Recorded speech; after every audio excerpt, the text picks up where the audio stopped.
The 1967 war was a devastating blow to Arab morale as Israel's rapid and overwhelming success exposed the inadequacies of Arab military planning and coordination.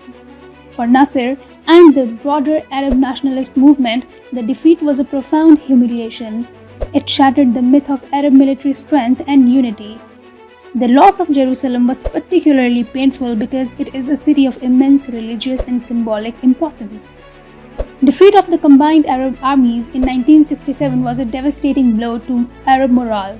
The loss of territory and the humiliation of defeat undermined confidence in Arab nationalism.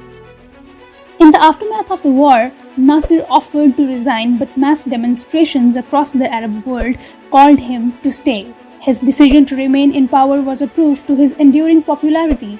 He died soon after in 1970, and Anwar Sadat was to lead Egypt into the next round of Arab warfare with Israel. Egypt and Syria launched war in 1973 in order to reclaim lost territories.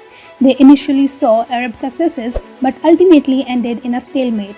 The war restored some Arab pride, but it also highlighted the limits of military confrontation with Israel. The surprise attack on Israel during Yom Kippur initially caught Israel off guard, and Arab forces made significant gains. The war demonstrated that Arab armies could achieve tactical successes. In fact, the 1973 Yom Kippur War marked a significant moment of redemption for Egypt and the Arab world, particularly after the humiliating defeat in the 1967 Six-Day War.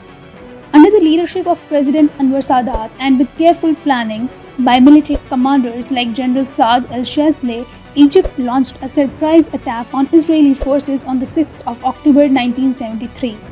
They caught Israel off guard during the Jewish holy day of Yom Kippur.